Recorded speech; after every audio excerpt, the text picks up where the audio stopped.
Evening guys, just a quick one. Do you notice anything different about the cameras? They've got nipples.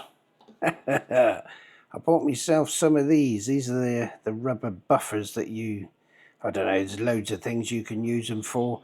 Put them on kitchen carcasses so that the cupboard doors don't slam shut and make a noise. I bought some of those. £3 some on Amazon for 100. They're 3M self-adhesive.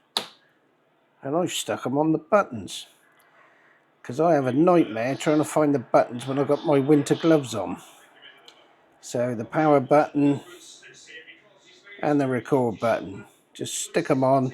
So much easier just to find where the buttons are. That's the Insta Ace Pro. That's not in a case, so that's stuck straight onto the camera buttons. And the DJI Action 3, because he's in a case, I've stuck him onto the case buttons. So much easier to find them when you've got those big gloves on. Works for me, as I say, for the sake of £3 something for 100 on Amazon. If you have the same problem, get yourself some of them. Works brilliant. Stay safe guys. Cheers.